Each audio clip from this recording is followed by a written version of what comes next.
Hey, this is Dan Kuhlman from Sunflower Outdoor and Bike. I'm out here on the Kansas River trails. Just finished up a trail run, and I wanted to talk to you about 5 things concerning trail running.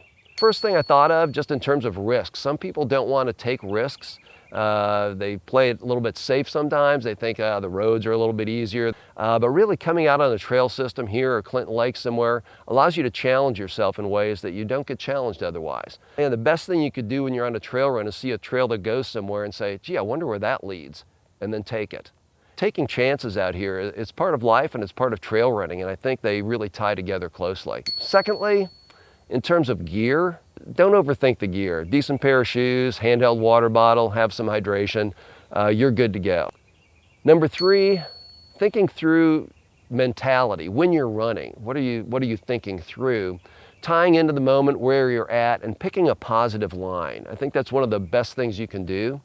You want to look at where your feet want to go, not where they don't want to go. Your gaze should be 10 to 15 feet ahead, not staring straight down at the trail, but looking ahead and just looking at that positive line as you flow and get into that flow. Number 4, related to technique. What's different about the trails? Well, you're off camber. It's 3-dimensional running.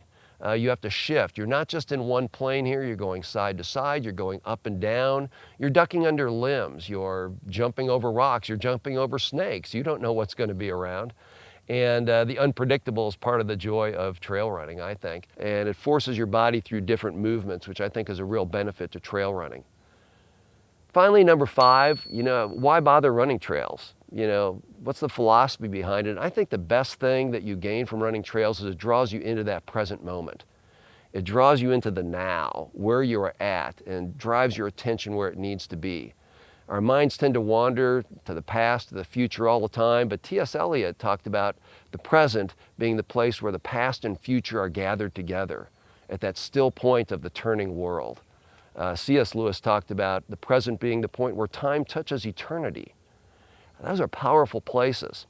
And one of my favorite poets, William Stafford, had a great line embedded in one of his poems. And he said, "But now has arrived and is looking straight at you, the way a lion does when thinking it over. And anything can happen." Hope to see you on the trail sometime.